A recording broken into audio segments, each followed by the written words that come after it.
So this is a Qigong meditation that I do for correcting a male imbalance, which is something that I talk a lot about on my website. Not so much the videos, but it's a lot.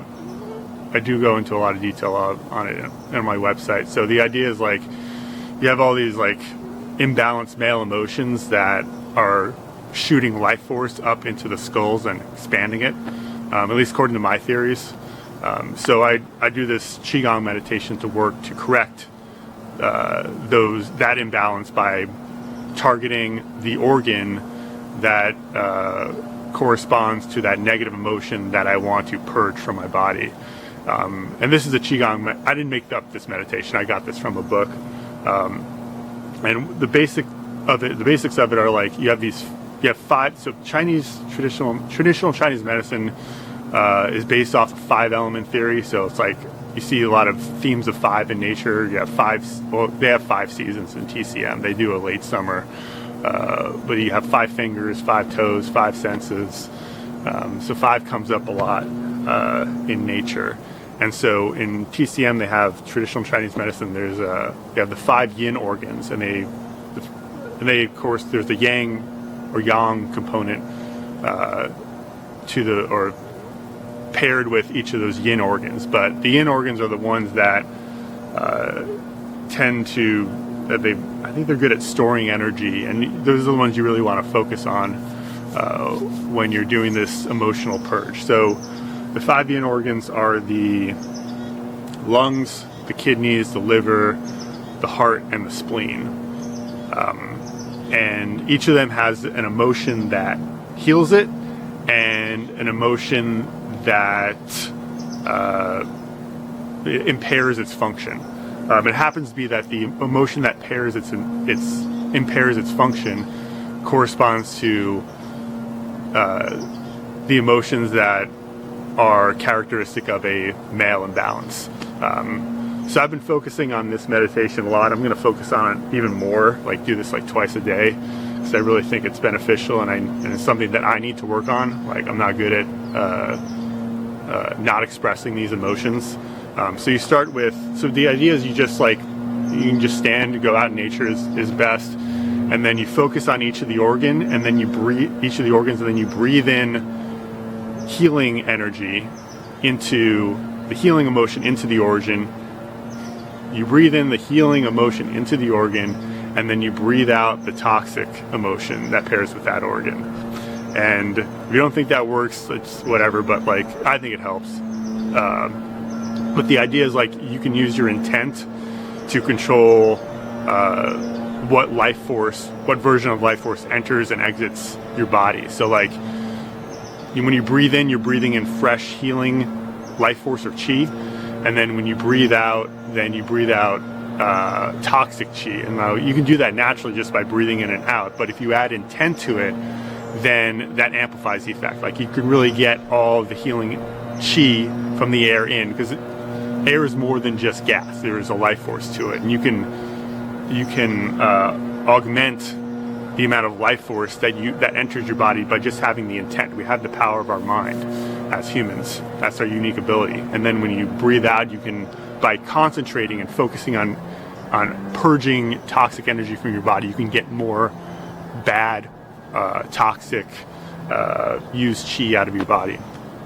So you start with the lungs, and with the lungs, you're going to breathe in integrity, which is open to interpretation. The way I like to think of it is like you've just taken a beating, but you're still standing. That's my interpretation of integrity, right? I've tried, I've failed, I've taken my lumps, but I'm still trying, right? I failed, but I'm still going at it, and that's kind of like my approach to hair loss too. I've been losing hair for over 20 years, but I'm still going at it, right? I'm still standing. I think that's the emotion you want to breathe into your lungs. Breathe into your lungs, but you're going to breathe into other organs too. You can breathe in through your whole body, in fact. And then you breathe out disappointment or grief or sorrow. For me, it's a lot of like disappointment. Like you fail and you get disappointed. You want to get that out. I used to play a lot of baseball when I was younger. I still hope to play some in the future, but like, you know, I had a bad game or something, that disappointment would linger with me for a while, and it's not good. It's not good to hold on to that disappointment. It affects the lungs. You want to get it out. So you just stand and you breathe in and just imagine integrity, that I'm still standing after taking a beating. Breathe it in, and then breathe out all of your disappointment, all your grief, whatever version of that you think is most affecting your emotional constitution. And you just do this over and over until it feels like you need to move on. Breathe in integrity. Breathe out disappointment. Imagine that healing energy coming into the lungs and the toxic energy leaving in the form of that particular emotion. And with lungs, the direction is also important in traditional Chinese medicine. The directions for the lungs corresponds, for me, it's this is west. West corresponds to lungs. So to amplify the effect, it might be good to face west if you can. And then when you move on, kidneys is north, and that's the season of the winter, north, cold.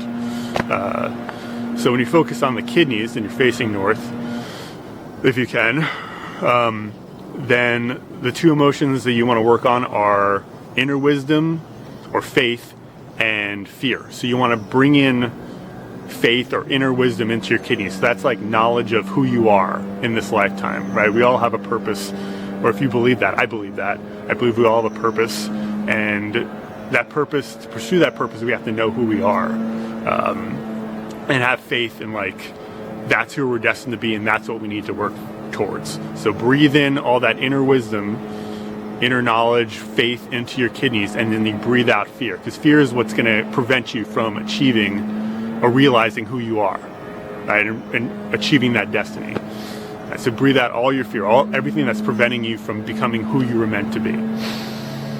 And imagine it going into your kidneys. So now you're breathing into your kidneys, which is kind of weird, but it works. Right? I can feel it, at least. Breathe in inner wisdom. Breathe out all your fear. Breathe in inner wisdom into the kidneys. Breathe out fear. Sometimes I do faith, whatever I'm feeling, that version, whatever that version of inner wisdom is, whatever I'm feeling in the moment, that's what I breathe in. But I'm always breathing out fear. All right. And then once you've done that several times and you feel like you're ready to move on, I've done it for like several minutes at a time. And in the winter, I definitely focus more. I've been focusing more on the kidneys, so I do that for a longer amount of time than the other organs, or I have been. All right, and then when you're ready to move on, you go to the liver. That's the east. In the spring, that's when we really can work on our liver. That's the best optimal time to work on the liver. So the liver is harmed by anger, which I often have angry outbursts that I'm working on.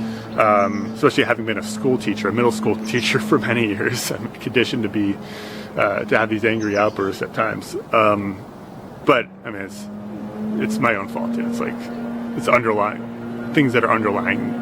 I have underlying issues too, like just beyond having been a school teacher, dealing with snotty teenagers for 9 or 10 years. Anyway, liver, breathe in some version of mercy. That's what I've been focusing on lately. So compassion, helping other people, serving other people, loving other people, kindness, some version of kindness. I think mercy, because I've been working on being more forgiving. Someone might irritate you like a teenager, and then you just, instead of reacting with anger, which hurts the liver, then you react with mercy, like give them a break. And that's like a lot of like a biblical theme, like you have mercy for your fellow man. And anger is something that the wise man holds his anger, and like in traditional Chinese medicine, anger harms the liver and causes qi to rise, and we don't want qi rising, right?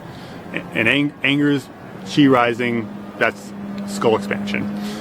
So we want to purge all that anger, and we want to purge it from our liver, because that's where it's stored. That's the organ that it harms. So breathe in mercy or kindness or whatever you think you need, whatever version of that, into the liver. Breathe it into the liver, and then breathe out all of your anger if you have it. Some people hold on to anger. I don't hold on to it that much, but in the moment, I tend to have trouble controlling it. And then like afterwards, I'm like, after I calm down, like I don't really care anymore. But some people really hold on to their anger, and that'll really hurt the liver. All right, so breathe in kindness, companionship, whatever that version of that would help you most, and then breathe out all of your anger. And then again, that's east, the spring, liver season. All right, and then I'm not going to turn backwards, but like the south is the heart, and what heals the heart is tranquility. The heart needs calmness and tranquility to do its job. And then this is going to seem kind of weird, but what hurts the heart is joy. Now I'm not someone with that much joy, but so I do a different version. I'm not a joyful person, as my family will tell me. So the version that I use is excitement, because sometimes I get really excited about things. Not really excited, but you know, I can feel the excitement, or disturbance. That's kind of what I've been focusing on more. So you want to imagine like your heart is just like, or your body, your natural state is just like still water, like perfectly still water, no wind, no clouds in the sky, just like stillness. That's what benefits the heart. That's what allows the heart to function at its best. And then disturbance, like any sort of like, you know, wind comes by, or like a rock falls in and then the water gets all disturbed, that's not good for the heart. And joy is something that will disturb the heart. You know, I think that's kind of weird, but like, just think about it, like I've experienced this sort of, not that, like I said, I'm not that joyful person, but I've observed it where very joyful people, you know, people are generally joyful and they're happy and they come over, they're all like, you know, they're very chatty and they're just like full of energy and what. Like when bad things happen to them, that joy flips and it turns kind of ugly. That's my observation.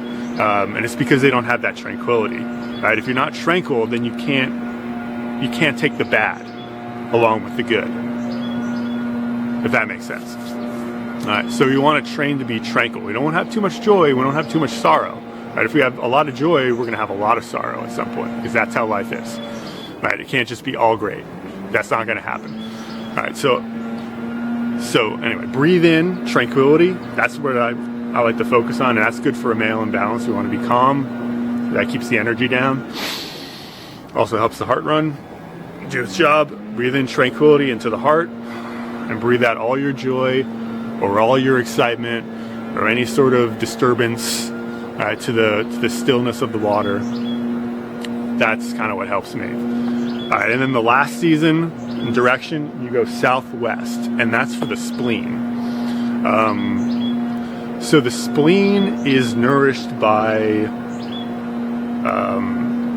being present, being accepting, right? Some form of acceptance. You know, like you accept the present moment, you accept where you are in this life, right? Everyone's got problems and obligations or whatever, and you just kind of, and you know, things that they don't like about where they are in their life, but you just accept it, and that's part of life, right? This is my lot in life, right? My hair is falling out, my head's all misshapen, haven't really figured out how to grow it back. I've been trying this for years, but you just kind of accept it, like, hey, it's a challenge, that's part of life, this is who I was meant to be, to figure this out, accept it, accept the present moment, be present, and then you want to purge all of your worry, all of your thoughts, and that's something that gets the energy up into the head. You're thinking, too much worrying in the head is going to push that forehead out, that forelock up, or that crown up, right? We want to get that energy out of our head. That worrying is going to shoot energy up into our head, right? So don't purge all the worries, all your thoughts about the future. Like Jesus said, there's no one who can add 1 hour to their life by worrying. There's no point to worrying, but we're just conditioned to do that, and I do it a lot. And this is a moment where I can center myself and purge those worries out and just become more present. I focus on the spleen, focus on accepting the present moment, and then purging out all of your worries about the future. Accept the present moment, breathe in that acceptance, breathe out all of your worries. Let go of your worries.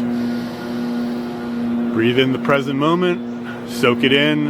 I'm out in nature, I'm listening to all the sounds, looking at the leaves, feeling the air, the crisp air, smelling the air, and then breathing out all my worries, all the things I have to do today, all the things I haven't done that I need to do, all the money I need to make that I haven't made, all the bills I need to pay, that sort of stuff. Breathe out all that worry. Present, worry about the future. Let it go. All right. And that's it. So those are the 5 emotions, 5 organs. So after I do that, I usually feel a lot more present, and I feel like my emotional energy has been lowered, and that's kind of like those emotions need to get out of us. Those 5 negative emotions need to get out of us to have that to correct a male emotional imbalance and work more towards the divine male, which is the refined male, where we take all that aggressive male energy and we focus it on having all these positive attributes like being confident and being serving and protective and all the good things that a male is supposed to be, and having integrity and holding on to our emotions, not letting our emotions get the best of us. That's the divine male. That's what we need to work towards. And if you want, I'll put the link to the Qigong book that I used to get this meditation from. It's a pretty good reference. It's an affiliate link, so if you click on it and use that link in the next 24 hours, then I get a huge profit from Amazon. It's a $25 book or something. I think they gave me $200 or $300, something crazy, and then you'll pay through the ass. So thanks for your support in that respect. But it's really, you can get if you just go to an old bookstore, you could probably find a pretty good book on Qigong, or the library might have one too. The one I have isn't, I don't suppose it's the best book on Qigong ever written, but it's pretty decent, and I still reference it a fair amount. It's got some other good stuff in there. It's very sciencey, which if you read my website and and watch my other videos, I'm not really into. I just kind of ignore all the science stuff. He tries to justify Qigong theory with modern science, and I'm just whatever. I just tune out. But he's got a lot of ancient wisdom in there, and that's the stuff that I really pay attention to. What did they used to say? What did they think thousands of years ago? What did they say then? All right, that's what I'm going with. I don't care about what they figured out in a lab, whatever. If you haven't figured out, that's kind of my deal right now. All right, this is way too long. It's 20 minutes. That's probably how long the meditation takes, though.